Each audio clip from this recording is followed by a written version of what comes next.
জঙ্গলে টুকু নামে এক দুষ্টু খরগোশ ছিল। সে খুব দ্রুত দৌড়াতে পারত আর সবাইকে নিয়ে গর্ব করত।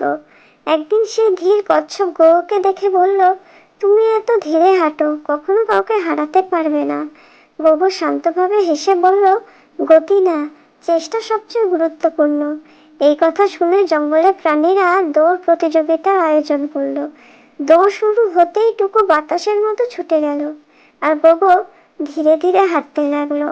অনেক দূর গিয়ে টুকু ভাবলো গোগো তো অনেক পেছনে, তাই সে গাছের নিচে একটু ঘুমিয়ে নিল। কিন্তু গোগো থামলো না, সে ধীরে হলেও সামনে এগোতেই থাকলো।